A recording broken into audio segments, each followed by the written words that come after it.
Welcome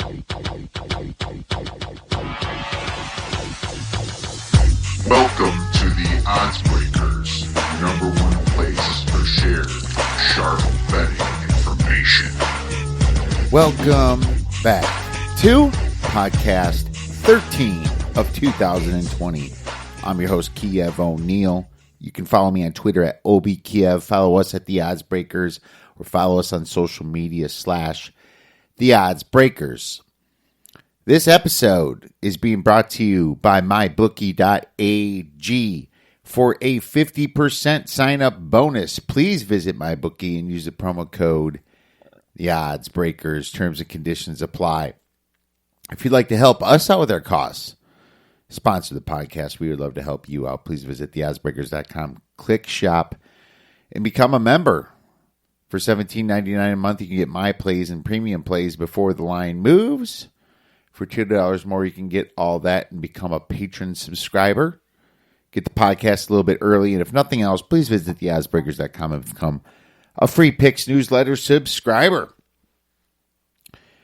March Madness is rolling, and we have another great guest for you today. Lee Sterling from Paramount Sports is back to talk about some massive college basketball games coming up this weekend. And I, of course, am going to discuss a little bit more on some of these conference tournaments.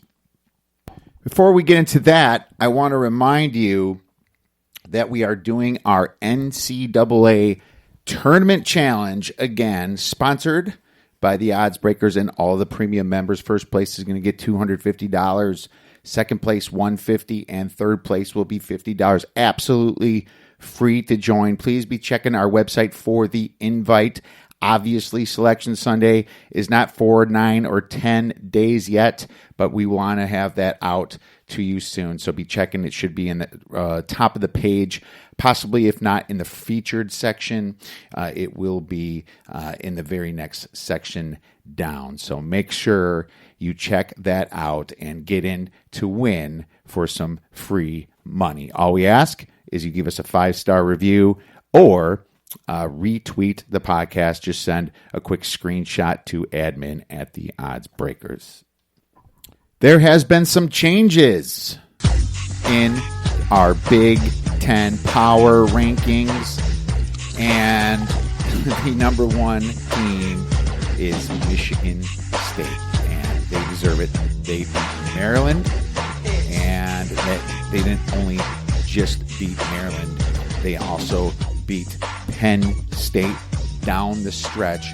Dual road games, dual road revenge. That was hard to do, and they did it. As a matter of fact, their last 4 games, they won 3 of them were away games. I guess Nebraska, you can barely count that, but they beat Iowa at home, top 25 teams, Maryland and Penn State. Michigan State is heating up at the right moments right now. It's very, very weak position on Maryland at second, weak position on Penn State at third. I have Illinois fourth. I think they're starting to heat up again. Can't wait to see them against Ohio State tonight. We have Ohio State fifth. They bounced up a little bit. We'll see if that changes. And then we have Wisconsin sixth. Yes, my Badgers, I got a little bit more faith in them now. They still have their issues. They still are that boomer bust team that can lose to anybody, but or beat a lot of teams. But winning 7 in a row and now tied for the first in the Big Ten is a fantastic job. Greg Gard deserves a ton of credit there. And I've been a huge critic of Greg Gard. And he's definitely proven me wrong. He's got these kids believing. It's like the Kobe King thing when he left has almost kind of been a blessing in disguise when that happened. John Rothstein from CBS calls him the silent assassin, and that's kind of what he is. He's not that outspoken, but the team seems to have gained a lot of respect for him. He is sixth, and Iowa is seventh for their latest failures against Michigan State, and especially at home against Purdue. Michigan is eighth, losing 2 in a row. Rutgers is ninth, nice win against Maryland. Purdue is 10th. I think Purdue might be in now. Indiana's trending in as well, and they're 11th, and they're pretty close to Purdue, in my opinion. Purdue recently beat them. Minnesota all the way down to 12th. I don't know what the hell happened to them at Indiana. They were down by 3. Kalsher gets fouled, shooting a 3, misses a 3, and misses the first 2 free throws. Only hits 1. Unreal. I thought that was going to be a cover for us, but they just absolutely choked at the end. There's some issues there. And I don't know, Pitino looks like he's trying so hard, but something is not right there. And maybe he's got to go take the kids out for some fun, like to an amusement park or something that just kind of breaks the ice with them, because they need to come back and make some serious noise in the Big Ten tournament. As a matter of fact, even if they make the final game in the Big Ten tournament, I don't think that's enough to get in. They probably have to win this thing, which is very dangerous because Minnesota can be a dangerous team when hot. Nebraska and then Northwestern rearing on the end for that. Before we get Lee on, I want to talk about some conference tournaments that I did not cover with Greg Peterson from Tuesday's podcast. Just kind of touch on some of the ways that I want to play it. Just some tournaments that are starting tonight. Because the West Coast Conference starts tonight, but those odds will still be out for a while since it's BYU and Gonzaga up top. We have them at tonight. We have the Summit League starting on Saturday. The SoCon is coming up here starting on Friday. The Sun Belt actually starts also on Saturday, not Friday, and we already covered the American East. So let's start right away with the SoCon here. You have the top seeds, East Tennessee State, and Kyle Hunter and I have talked about this many times. They are the team to get in, possibly even get an at-large bid in the tournament, but they're still going to try to win this. You have Mercer, number 4 seed, Furman, a number 2 seed, and Greensboro, a number 3 seed. Chattanooga's a number 6 seed, which actually made some noise at the end. I believe they just beat Greensboro, and they upset another team recently. It was Wofford. No, not too big of a team, but yeah, they just did beat UNC Greensboro, and Greensboro's a high seed. So 3 of these 4 teams are top 100 KenPom teams. This is a very good conference, but you look at East Tennessee State, they're definitely, the best looking team coming in. They definitely did the most. They ranked 65 on KenPom, 74th in the country in offensive efficiency, 72 in defensive efficiency. They play pretty slow. 18.4 seconds is their average length of possession. They have some big wins in the non-conference. Well, they beat LSU. I mean, that's not too bad of a win. And they played some big games. Kansas, they lost to, was only by 12 points. And the only other loss was North Dakota State, except the 2 in the conference, Furman and Mercer. So they might get in because of that LSU, but they have to get at least close to the final game, probably get to the final game to make this. The cool thing about this, you can make an argument, the top 3, top 4 teams, I'd say, you can make an argument for. Greensboro had a shot at the 2 seed, but they blew it. Now, the team I'm kind of keen on is Furman, because Furman plays good offense. They rank 11th in offensive efficiency. They rank 5th shooting from 2. And then East Tennessee State, they also rank really well on offense, but not quite as good as Furman. Now, the thing is that I do not like the price on Furman. It's at plus 250, and they have to go through 3 legs to get to the finals. And so they also have to play Greensboro. So the way I'm going to play this is I'm going to do a money line rollover with Furman, and I'll make a decision at the final game if I'm going to keep playing it. But even if it's not East Tennessee State and it's, for example, Mercer or Western Carolina or something, you still, I think, could do better than plus 250. So it's definitely a money line rollover for this one. To be honest with you, most of these tournaments do not have good odds. There is one of them I'm going to talk about that does have good odds coming up here. The next one I want to discuss is the Summit League. The Summit League played in South Dakota, actually Sioux Falls, South Dakota, where the University of South Dakota is. The top 2 seeds are North Dakota State and South Dakota State here. Actually, both South Dakota State and North Dakota State are at plus 200. So North Dakota State came in the slight favorite. They just beat South Dakota State in overtime here. But I actually think South Dakota State is the better team, and I think they're going to win this tournament. So why I like them better than North Dakota State is that their shooting percentage is better. They rank 4th in effective field goal percent. They rank number 2 in 2-point percent. So that's very good. Now, North Dakota State is pretty good as well. North Dakota State is an amazing defensive rebounding team. South Dakota State, if you look on average, they're a little bit taller. North Dakota State has that one big guy, Rocky Kreiser, but the rest of them are, 6'4", 6'5". South Dakota State has 3 guys that are 6'8". down low. So I think they have a little bit of an advantage there. And so money line rollover for sure on South Dakota State. The next one I want to look at here is the Sun Belt. Now, one thing I will say about this tournament is that these start at home. They reseed. So the higher seed actually is the host of this until you get to the semifinals and finals. There's only the number 1 seed and number 2 seeds only play 2 games in this, similar to the West Coast Conference that we're going to cover. Now, I don't have a huge opinion on the sides on this. The Sun Belt is the one that I probably made very few bets on. I know that North Texas is the best team there, but it's not by a ton.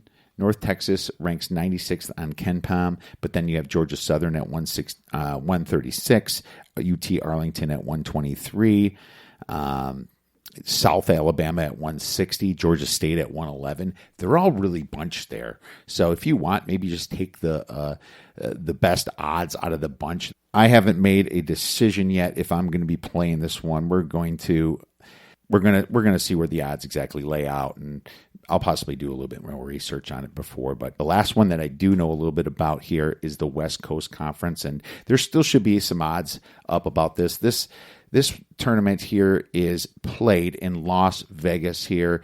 The 1 and 2 seeds, Gonzaga and BYU, have an easy ride. They only have 2 games to play.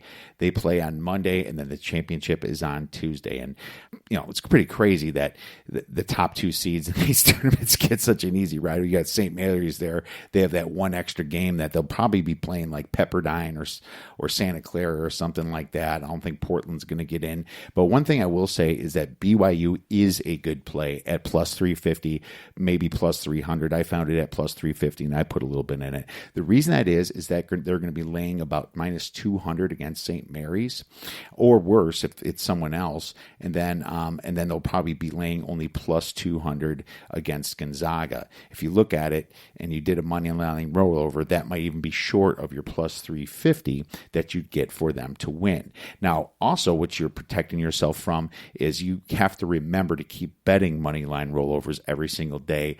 Kind of a pain to do when you have everything else going on, when you're handicapping all kinds of different games or just going about your normal life. So in my opinion, the BYU play is the best play here, and it's better than the money line rollover. If Gonzaga loses to like San Francisco or Pacific or something, I'm not even sure that the money line rollover would pay 1.5 to 1 in that situation if Gonzaga happens to lose. I like BYU here because I think they've been undervalued all year with Childs. I think it's kind of crazy that they're plus 350. I think the name Gonzaga has kind of brought that up. So BYU is a free play for you, and hopefully we can get this one. All right, without further ado, let's talk about some big games for the weekend, and I'm going to bring on my man, Mr. Lee Sterling from Paramount Sports. Now I'm very happy to introduce a long-time winner in the sports betting industry. You've heard him many times on the radio, on television, on all sorts of media, giving us his takes throughout the years. I'm pleased to welcome back Mr. Lee Sterling to the Oddsbreakers podcast. You can follow Lee at Paramount Sports. Check him out at ParamountSports.com. Lee, how's the basketball season treating you? Great. I don't know it's got to be, if not my best, my second best year of 27 years. And wow. Since January 2nd in football and basketball, I mean, you know, if you have a season you hit like 58, 59%, it's outrageous. Wow. Yeah, totally. Since January 1st, and I think I went 1-3 in football that day. Starting the next day, I think I'm like at 74% in football and basketball. I'm 13-3 in football, and I won the national championship game with LSU and the Super Bowl. Yeah. And every football game that I put 30 units, I rate my games from 10 to 50 units. Every game from 30 units and higher, I won, and I think I won in all 8 of them. And then in basketball, I think I've lost 2 games, 35 units or higher, since that time also. And I mean, I've had a couple, you know, like 2-2, 1-2, 0-1 days, a couple. But it seems like every Saturday I'm going 4-2, 5-2, and hitting the big game. Every, you know, 6. It seems like 6 out of every 7 days I'm going 2-1 or better. So, oh my goodness, it's been fun. Even last night, I'm like, oh, it's going to come to an end, and I got Florida State trailing the whole game. I was on them. Laying solid 1.5. You're familiar with that game, right? Oh, yeah, I watched it, man. Oh, you had Notre Dame? I had Florida State. Okay. I thought it was gone. I thought that thing was gone. Yeah, I call it a wrong side winner. And I'm saying to my buddy, I'm like, all we need to do is get a stop and a basket, game's over. So, but generally Florida State doesn't win those type of games. I'm not a Leonard Hamilton fan because the times he coached here at Miami, just don't think he's a good X's and O's guys, although he's able to recruit well. And they get it done. And then I have Ole Miss, and, you know, they had a 5 to, actually I think right before half, at one point they were up 15.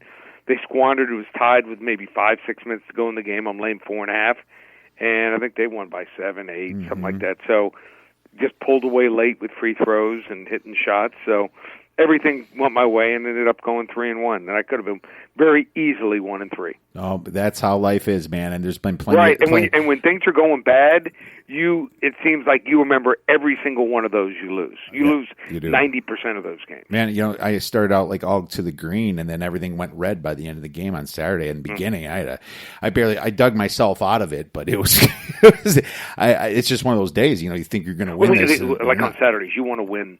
You don't want to start off 0-2. Yeah. It did start. It started off 0-3, and then I pushed. Then all of a sudden I won 4 in a row. It was a very strange Saturday, put it that way. It was kind of stressful. But the good news. Well, this is a tough. I mean, let's talk about this time of year. Yeah. From a week ago until the start of the NCAA, I think it's generally, and this for me, it's been the toughest. So I made some changes. I mean, I go with some systems. I mean, there's some. Like, for instance, if you look at Ken Palm ratings, if you go with a team, there is a system there, and it works. You got to play some really bad teams. And the way I've been able to improve here is if you get a Ken Palm team with 165 rating or higher, and they're laying at least 6.5 points or more, you'll win 60% of the time the last 5 years. Now, you're going to be taking some ugly teams, but it's a nice system. I also even break it down further because sometimes you might have 5, 6 games in a night, and other nights none or one.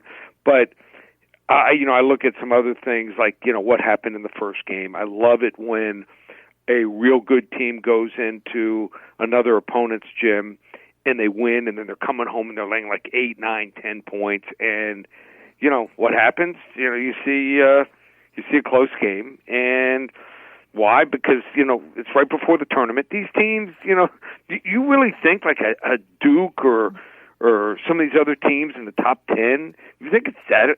Yeah, they like to get a number 1 seed, but, you know, they're just kind of going through. They're in overdrive right now. Mm-hmm. Right, they're cruising exactly, and it's just so. This year's been awesome because there's nothing. There's a smaller team named Dayton that's just kicking ass, you know, and people love seeing the smaller teams, right? And then you only have Kansas kind of on top, a little bit above everybody else. Gonzaga could be fake for all we know. That's just always. I mean, look how many years they've been fake. I know, right? It's just so much parity in this league. That's and the Pac-12, at one point, it looked like they might have maybe 2 or 3 teams. They could end up with like 6 teams in now. Oh, UCLA! Jesus, what's crawling up their ass, man? It's like fire got lit up, and they're just cruising right now. I actually looked at I looked at since February 2nd. They moved all the way up to 30 on Bart Torvik. Just a huge. And where were they at them. that one time? Oh God, I think if you look at it from November to January, they're in the low hundreds, possibly 200s of UCLA. Yeah. It was terrible. And so let me give you another team, and we're going to actually talk about one of the games. Is Creighton? Yeah, Creighton was not a good team at one point this season. Well, good coaches. A lot of these teams that come on are good coaches. Like I have trouble going against Michigan State once you get to 3/4 of the way through the year. The coach. The coach. They're heating up now. What sucks for Creighton is I had them against Michigan that first Tuesday, November 12th, and they lost. And I was like, I was going to come in high on Creighton. Well, now the Creighton that proved me that said I was right in my preseason inclinations has been showing up lately. It's kind of like what the hell? Why'd you lose that just tells you got to keep studying. You got to just because you went against a team and they lost. So many times I see this in football, and you'll see people that will be high on a team. They lose the first game of the year, or even the first 2 games, and someone goes off them, and then we're off 7-8 wins in a row against the spread. Yeah. And so you can't. If you lose on them, it doesn't mean you were wrong. That's what we have to keep reminding ourselves here. I watch so many games. What I do is I take notes when I'm watching games. Mm-hmm. So many times, will I be watching a game and I take notes, and I'm like, don't see anything. Didn't play this game. Don't see anything here. But if they play this type of team, or in this type of setting, I'll go for or against them. And that to me has been very, very helpful in my handicapping in football and basketball. Well, there you go. That's very smart to do. I also take notes as well, not just in my head. I actually have my phone. I have a little note thing that I kind of put some stuff. No, I have pieces of paper. I have a book. I have a book. I believe you have a book. Yeah. I have every single team, believe it or not, in football and basketball. 353 teams in basketball, but I mean, I'm trying to think of the team that it was. SIU Edwardsville had played them a couple Saturdays ago, and what happened was they had lost. They had a 21 or 23 point lead with like 10 or 12 minutes to go in the game, and lost on a buzzer beater, and they had to play a lowly SIU Edwardsville team, and the line was like 10, 11 points. And I'm like, I watched the team, and I'm like, they walked off the court, and they were dead. Mm-hmm. They were done. And what happens?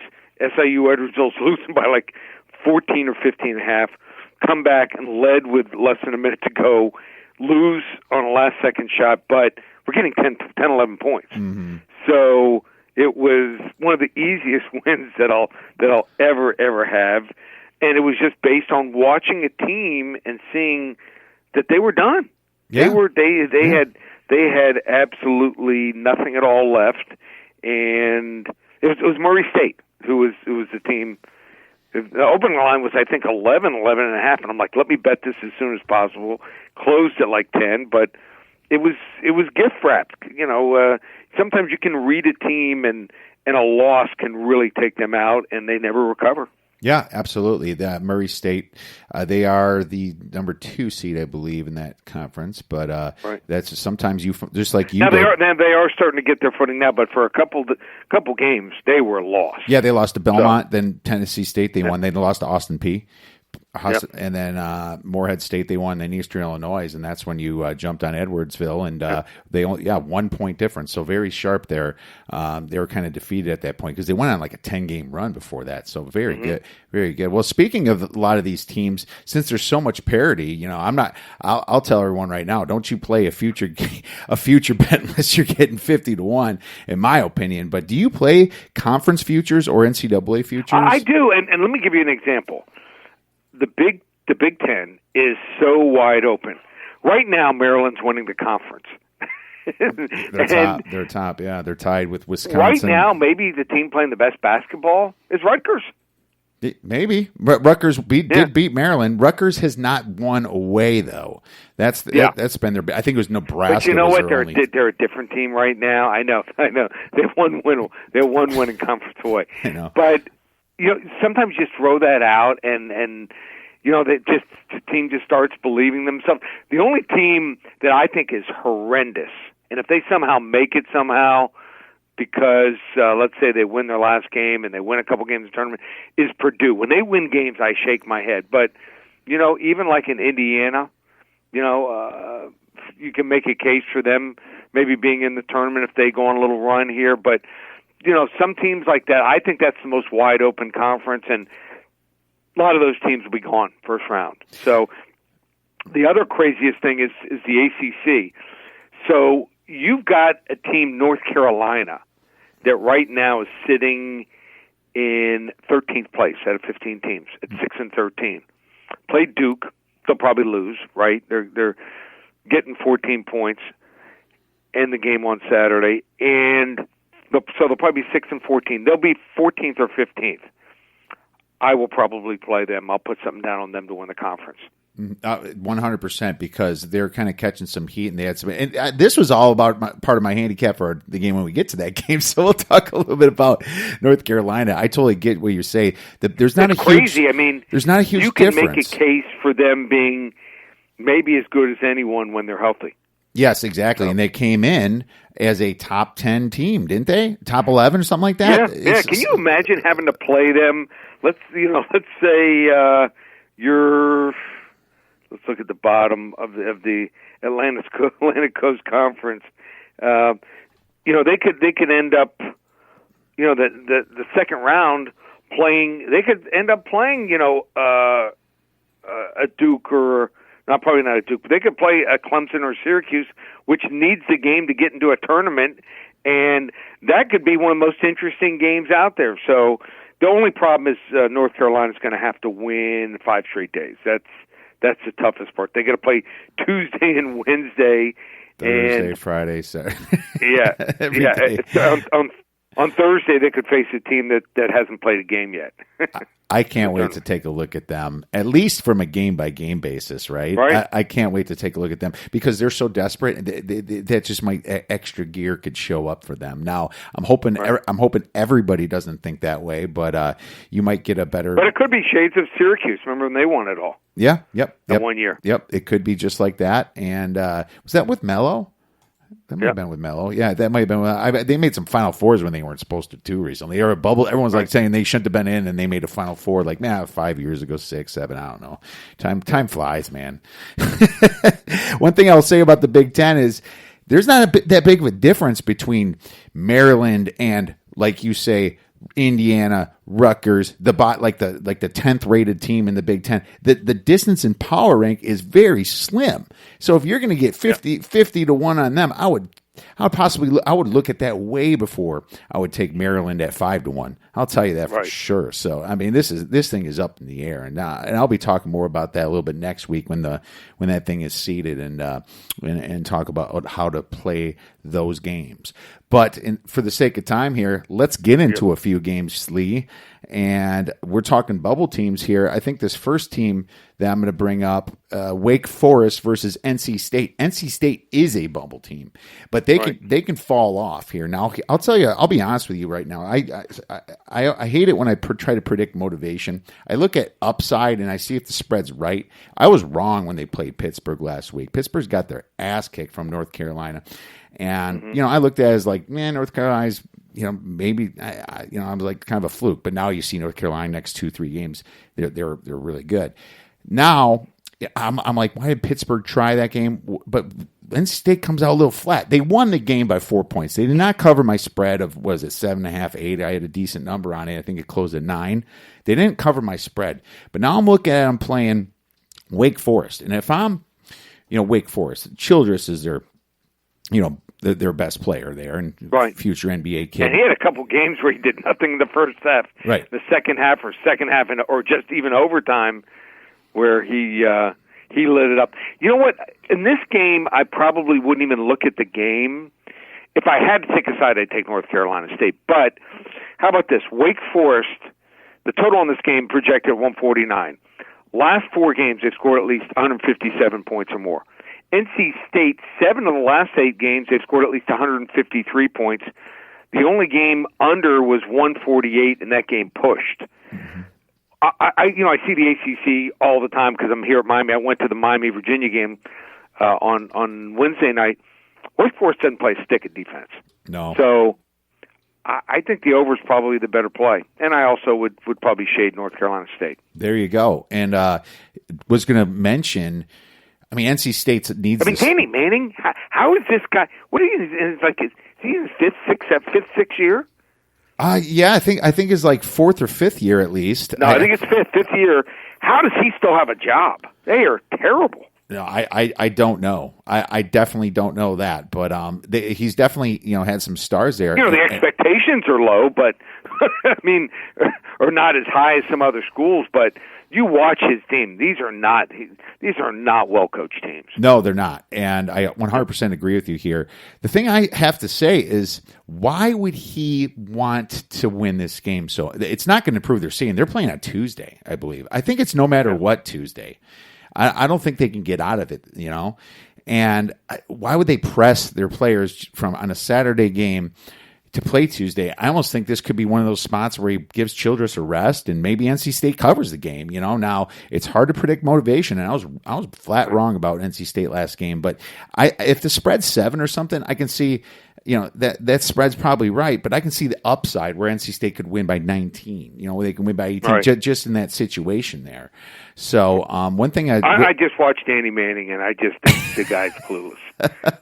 Great player, did a good job at Tulsa, but certainly not the right fit. Some of these coaches are okay at a certain level, and they make a step up to a better conference, and you'll see it in football a lot too, and just can't get the job done. Well, there you go. Yeah. So it's probably, so I like what you said about the over there. That's definitely something we'll take a look at here. And not sure about the side, but I'm definitely leaning right now towards that side. Let's jump into a game on Saturday here. We have Seton Hall versus Creighton. And I have Creighton, I'm predicting this, and like everyone knows, is subject to change. We can only go by what we think is going to be the spread. 3 points. I have it at 3. Yep. It's just kind of a good number there. The total on it, again, 149 here. What are your thoughts about this? Probably play the over. I'm certainly not going to go against Creighton right now. I watched them early in the year, and I'm like, my notes were like, this is not a good team, but they've proven me wrong from November to now. Mm-hmm. I have there's certain teams, I just watch them, and I'm just like, either play on them or just, don't play the game. So I wouldn't play against them. I also like the over here. First game between the two teams, they score 169. The total is 145.5. Let's say it's 149 here.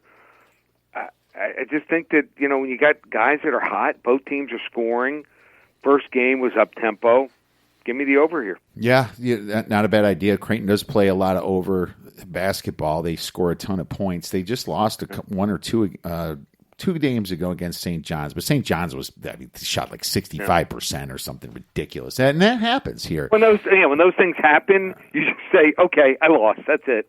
When you're going against a team like that, right? Don't even feel bad about it when that happens. Of course. Now, Seton Hall desperate here.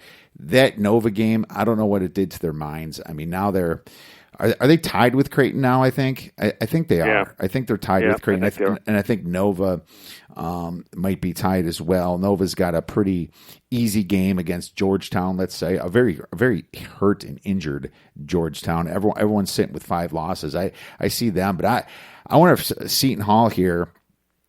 Actually, Seton Hall's got 4 losses. They have a shot to win. They do? Okay. Yeah, they have 4 losses, and Creighton's got 5. Seton Hall could win it, or Creighton can not only knock Seton Hill off. I think they can take the 2 seed, the 1 or 2 seed actually, right? If they win this game. So I see motivation from really both sides. Here's the thing about Creighton: their coach Greg McDermott. He's got those kids running, man. They're making plays. This is one of the best passing teams I've seen the whole half of the season here, and I think that's where they're scoring. There's no real star power. I mean, Tyson. Sometimes, I watch a team and I'll just take notes and I'll just say, even when shots don't go down, you talk about taking notes, but you see them, they pass the ball. They weren't hitting early in the year, but they that team is a scary team to go against Creighton late in the year. Very scary to go against, and they're at home. But I think Seton Hall, this is the spot that they have to step up here and show that they're a contender here, because they were going to be like the best 2 seed in the East, I think, and that they're blowing that,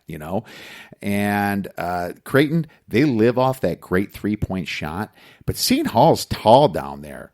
We're Seton Hall, and they're not fundamentally better than Creighton. Creighton's a fundamentally better team, but Seton Hall can beat them in rebounds and in block shots. Right. Seton Hall, I believe, ranks 11th in block shots this year. They have to just get up and play some defense. They have to get to the other side quicker. Now, I've seen Seton Hall do that before, but I've seen them be lazy before too. Now, Creighton, I think they're underrated too on defense from what Ken Pom and Torvik said. I actually think their defense is a little bit better. But one thing I will say is I think Miles Powell is the star of this whole game, and I think this is where he's got to take over. If this spread gets past 3, maybe to the 4 range, I would possibly have a small play on Seton Hall. But I'll tell you right now, I wouldn't be excited about it, man. It would be kind of like... I mean, these games are great to watch, though. Yeah. So you watch a game like that, I mean, you're going to be seeing these teams, playing a couple weeks in the tournament. So now's the time to start really watching these kind of teams closely. By the way, since February 1st, Creighton ranks number 3 of all the teams behind Kansas and Baylor and Bart Torvik in total efficiency. So there you go. That's how damn good Creighton is. Great points on them. Let's talk about an ACC game. This game became very interesting too because Virginia, only 5 losses in the ACC. They came from not being in the tournament to for sure in. They are not even a bubble team. They are in, but they're playing Louisville here. Kind of a little bit of a revenge spot. Louisville beat them at home. Now they're Louisville's home. Now they're playing in Virginia, and this should be a pick 'em in my opinion. I wrote down Virginia +1 total on this is 113. Virginia, if they win this, they're going to be seeded over both Louisville and Duke. If they win this, because they beat Duke. And if Louisville wins this, they get that share of the ACC regular season. Now, the fact that Florida State beat them, I believe the Florida State will get the number 1 seed because Florida State won 2 games, but they have the same amount of losses. Isn't that how they go about it? They'll share the regular season victory? Yeah, that is the way they settle it. Exactly. And so I'll tell you what Chris Mack likes to do against Virginia, and I've watched plenty of these games. He likes to turn up the pace. He goes against Virginia's pace. He tries. Well, I was sitting courtside Wednesday night, the Miami Virginia game. Nice. They are so long, and it's one of the few teams you watch in Virginia, and you say you get ready to shoot the ball, and it seems like 2 guys are guarding you, and they're all taller than you, and the key is you have to have a good offense. You have to have a good offense. You have to have up tempo. You have to, like the Miami. Jim Larinaga, I love him as a coach. Thinks he gets the most out of his talent, but not a real good offensive play caller. And you have to call some plays, and you have to get a little bit of separation because he's got guys like McMahon. I mean, he needs a little bit of separation to get off his threes. But I think they're the team that can play up tempo against them. I think Virginia is good, but they have a real weakness. Their backcourt is really weak. I mean, right. They're long on defense, but I just don't think they have the shooters from outside that are going to be able to play a team like Louisville, and that's why Louisville won the first game. Yeah, they got tall guys like Jay Huff, Diakite, and Braxton Huff Key. scored 17 of the first 20 points in the game. Yeah, he was on fire. That's where they play. But a team like Louisville, they beat up tall teams a lot when they beat up Duke pretty bad. At Cameron Indoor. They just they're kind of that really good passing team like Creighton is in a way in the ACC, but they also have dropped those games against Florida State. So who do you know? But what I like is the over because it's going to come in low. Ken Pom has Ken Pom's as 111. I wrote 113. This thing is I think 112.5, 113 is where it's going to settle. I do too. And and this thing went to almost 150 points. So I look back on Killer Sports. The last 8 games, the over is 7-1 in this matchup. Okay, and that's going back into 2018. Louisville wants no part of a game where they're just sitting there, just taking their time, and there's no fast break points. Exactly. They don't want no part of that. They want options. They want chances to try to steal the ball. They're going to play aggressive. Even if it means getting off a quick shot and maybe not their best shot, they'll take a shot here. And I think Virginia's a little, maybe a little bit shy as far as depth. They don't play as many guys as they used to be able to play. And those big guys getting up and down the court, they were in Miami Wednesday night. Now they got to come back on Saturday, even though it's at home. Sometimes that Miami trip, those guys like to go out and shop and check stuff out. Oh, you sure? Oh, sure, they sure do. The Miami hangover. So yeah. I know how that goes. But it happens in the NBA all the time. Yeah. These players, they're always requesting. Let's say they have a game on a Saturday night in Miami, and they go there somewhere Thursday night, even if they're in the Midwest. They want to fly and get there that night. So sometimes they'll sleep on the plane, get there at 2, 3 in the morning. They'll go straight to the clubs. I bet they will. That's probably true. They go straight. I have some friends. They'll tell me, "Listen, look at these pictures.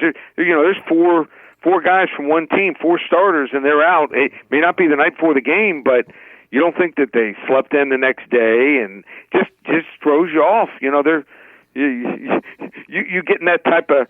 You're sitting where it's 20, 30 degrees most of the time where you're living, and you see 80 degrees, and you see palm trees, and you hear about and you see videos of these clubs, these college kids, these NBA players. Mm-hmm. They find a way to get out. Exactly, and Virginia could tire out easily, which is going to put more points on the board here. The last game went to 153 points, and the total ended up about 114.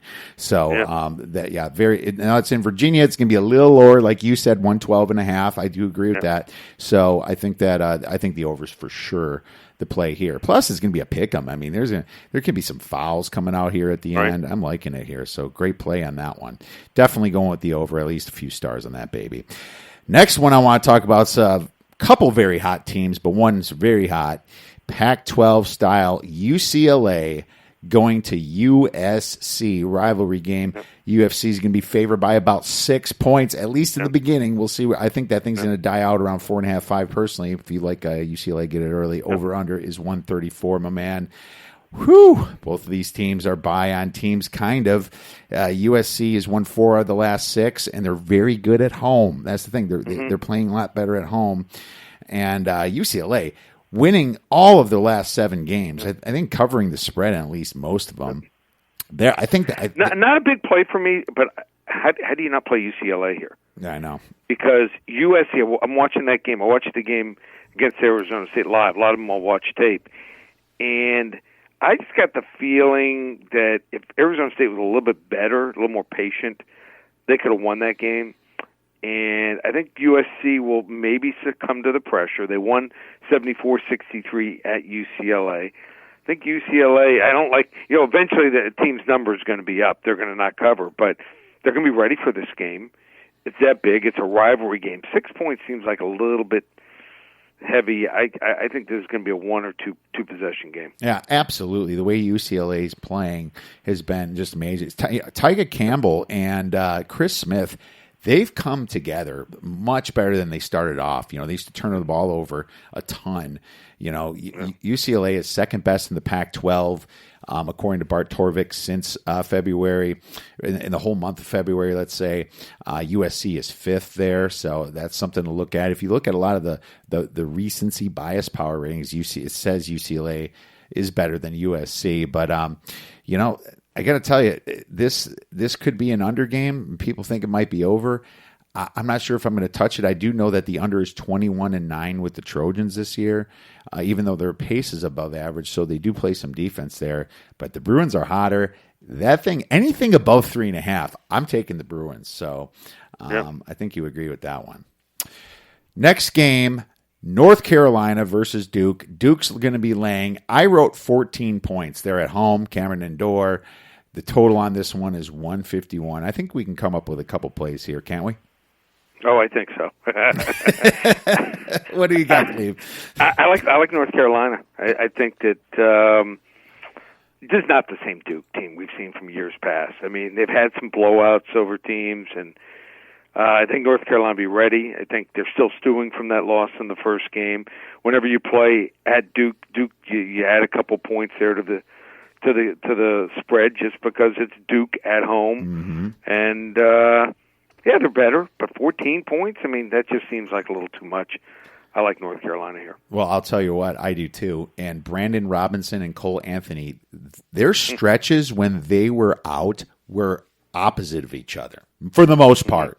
I mean, Right. they really haven't played together except for the last 5 games.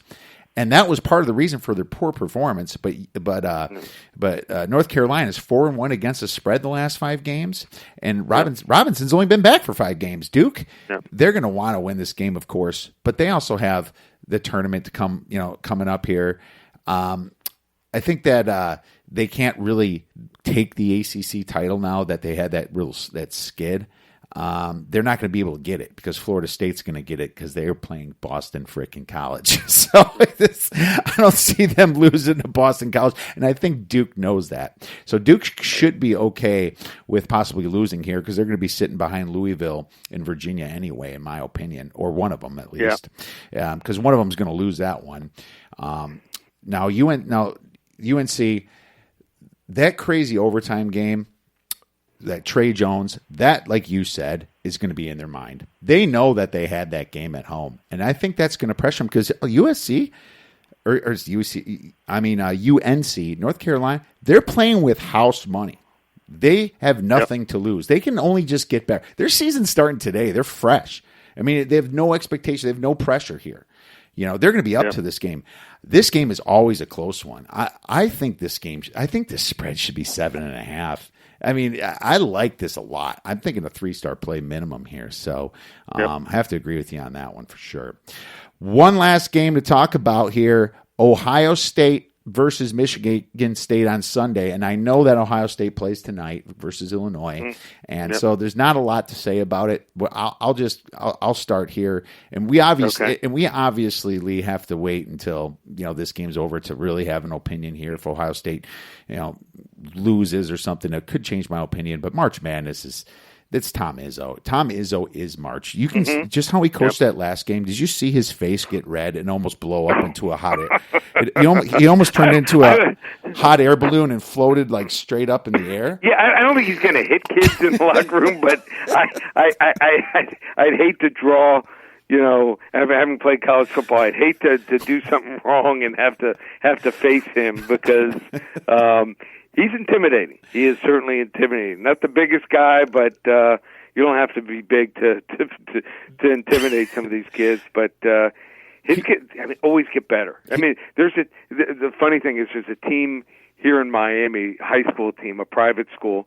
And I've heard a couple of times parents, because I know some parents that go there, they're always complaining their kid doesn't play enough, or they start off so bad. But every year, by the end of the year, you would never want to face them, and that's Michigan State. Yeah, because what he's doing is he's using the regular season to get better. He's trying to find the right combinations. He's trying to build confidence in guys, and then once it matters, then they're ready. And right. That's why I wouldn't go against them.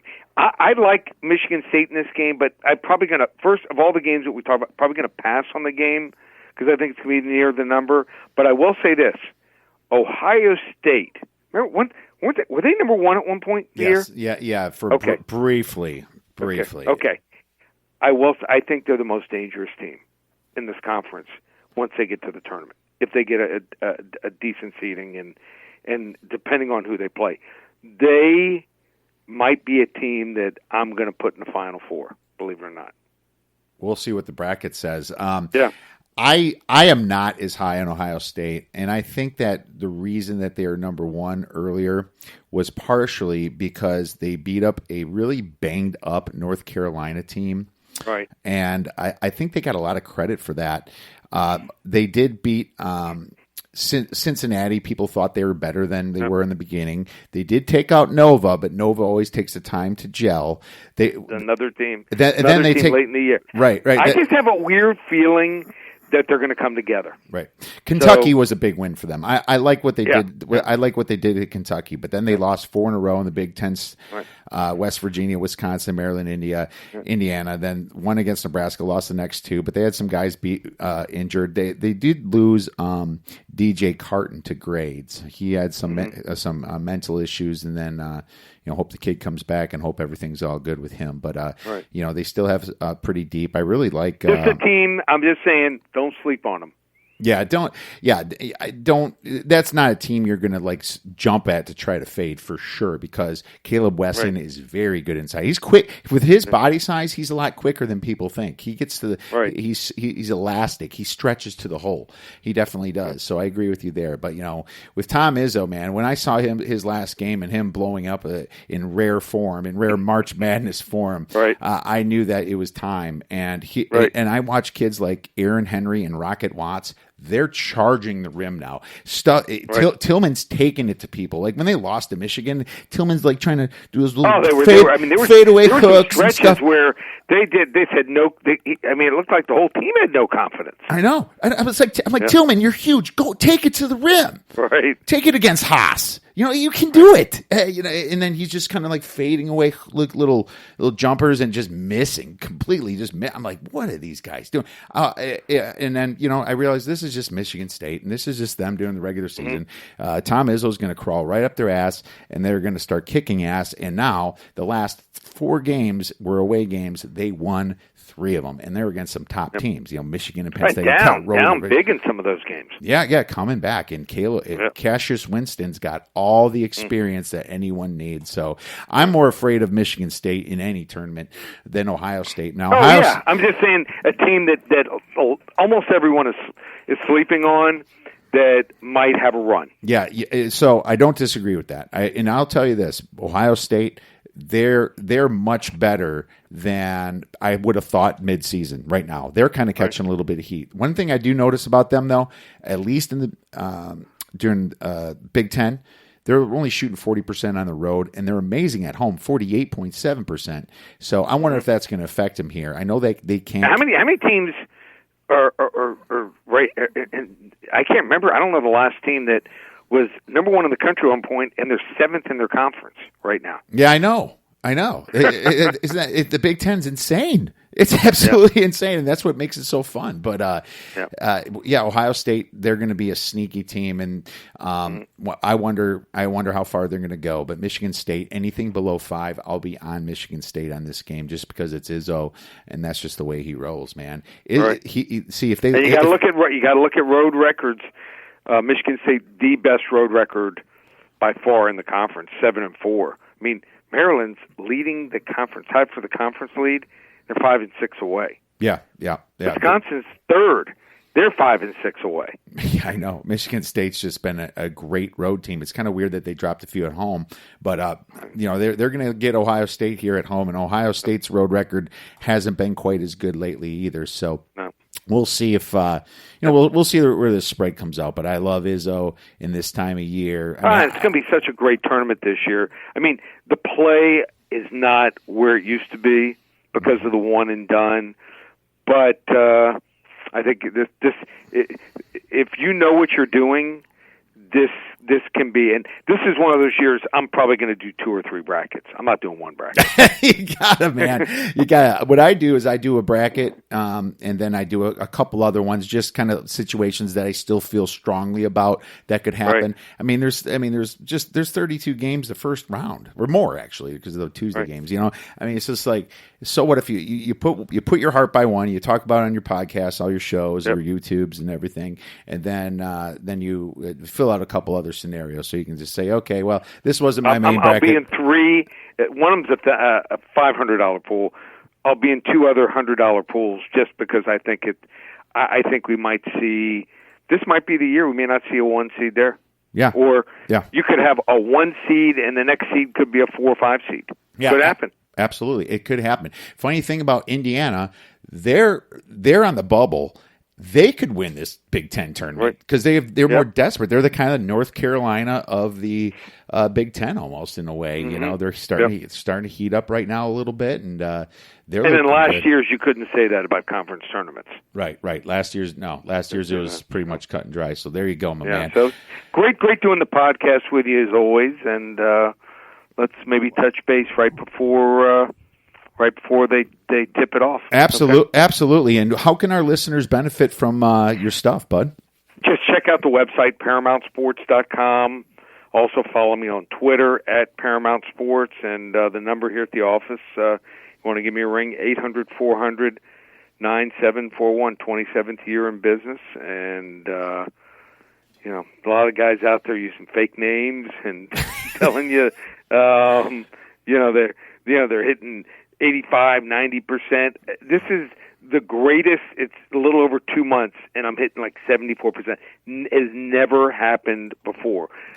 If I'm going to cool down, I hope I cool down right now and heat back up. So maybe it's experience. I'm not sure. I'm not one of these guys. I just don't have, the 60. I mean, I'm still like hovering at like 60, 61%. I just don't have seasons where, you can't. It's just too long a season where you're going to win from start to finish. But maybe it's one of those magical years for me. Yeah, there you go. Let's say not cool down till April 15th. Let's go with that. Yeah. All right, my man. Sounds good. So fantastic, right. Guys. Make sure you check out Lee. I can take a couple days off for before we start the NBA playoffs. There you go. Make sure you guys check out Lee's on a tear right now. Thanks a lot, Lee. We'll be tweeting at you. Enjoy the games this weekend. Okay, take care. Well, that was fun. Lee's so good at what he does. All right, I just want to cover a couple more big games for this weekend coming up here. And didn't mention Wisconsin versus Indiana yet. And my Badgers playing one more game. They win. They get a share of the championship regular season for the Big Ten. Big Ten championship, and it's at Indiana. Indiana, great home team. They've been absolutely on fire at home lately. Haven't lost at home since Purdue. And they beat Iowa at home, Penn State at home, and Minnesota at home for the last three. They're a bubble team. Only 9-10 in the Big Ten, and they would love to finish 10-10. This would probably put them in for sure. Okay, so Ken Pom thinks this is going to be like a 2-point spread in favor of Indiana. I think it's going to be 1 or 2. I think they're right. I think it's. I'm going to say Indiana -1, but I don't want any part of this game. I don't want any part of the total. I don't want any part of the side. This is just going to be one of those I watch, hoping, of course, my Badgers win, but we'll see if Indiana has it in them once again. Now, to be honest with you, if you want to lean, I'm going to lean Indiana on this because there's been such a big home court advantage for Big Ten teams. They get a lot more free throws at home. It's just the way it's been this season. So make sure you. Know that before you try to fade too many Big Ten teams. Yeah, I usually try to do it when there's a decent size spread, but that doesn't even work out for an away team. Kentucky versus Florida is another huge game. Kentucky coming off that loss against Tennessee. Probably not something Florida wants to know. And Kentucky pretty much better than Florida in almost everything except for 3-point percentage. So know that. This is going to be another close one for the spread. I'm thinking Kentucky's probably going to be a road dog. Probably around 2 or 3 points. Anything over 3 would probably make me want to fire on Kentucky. But Ken Pom thinks the spread will be 4, then it would probably be a play on Kentucky for me. I just think Kentucky is a better team. I know Florida fought well against Kentucky a couple weeks back. Kentucky kind of won it at the end with some free throws, so it wouldn't be a big play. But Kentucky, after that loss against Tennessee. I think they're going to probably pick it up a little bit this game. Obviously, Auburn's losing a lot of the games too. Kentucky's pretty comfortable in first position anyway in the SEC. You know, there's nobody else is even close to just 3 losses. These teams have been really beating each other up this year. Missouri's even beaten up a few teams. They beat up Auburn. It's just been all over the board. Kansas versus Texas Tech is a pretty big game. Kansas is most likely locked in either way if they lose this game or not to the number 1 seed in the NCAA tournament, Texas Tech, on a nasty 3-game losing streak. I expect this spread to be around 4 points as a road favorite for Kansas. Probably something I'm not going to get involved with. I think Texas Tech should be plenty motivated here to try to keep a close game with Kansas. Don't think they played actually at all this year. So this is going to be the first time that these two teams are facing each other this year. Another big game, you have Stanford versus Oregon, and though both of those teams are playing Thursday night, so want to kind of wait and see what happens on that one. No real opinion. I think that Oregon's still fighting to be the Pac-12 champion, so they're definitely going to be motivated here. Let's move on to Sunday. And Sunday we have a pretty big game between Michigan and Maryland. It's pretty funny that both of these teams were in the top 10 for a long time. They've definitely dropped. Both of them lost a couple games in a row. And Maryland lost 3 of their last 4 games. And Michigan hasn't done a ton better. They lost 2 of their last 3 games. Thank God they played Nebraska Thursday night here, which I'm finishing this recording, and they just won. But don't think that these teams are going to make it into the 2 or 3 seed. They're probably going to be 4 seeds. Maryland's maybe got a chance to the 3 seed, but I think that ship sailed for them. They have to beat Michigan here and go pretty far in the tournament to become back into the 3 seed line, in my opinion. It's me, I'm a little fucked up maybe, but I'm funny how? I mean funny like I'm a clown, I amuse you. I make you laugh. I'm here to fucking amuse you. What do you mean funny? Funny how? How am I funny? The last game we have is Iowa versus Illinois coming up on Sunday, and Iowa is looking for a spot to come up big. They obviously just dropped a game, and Illinois losing now to Ohio State. It looks like they're going to drop that game as well. So these two teams should be somewhat motivated here to try and hang on. They're not going to get the double bye. Illinois blew that. I think there's a chance that Maryland loses and Illinois might sneak back up into the double bye section. So they should be motivated to play. This spread is projected for Illinois to be a 3-point favorite to Iowa at home. They lost to Iowa 72-65 not too long ago. They played pretty well, kind of choked at the end of the game, just like they choked against Ohio State.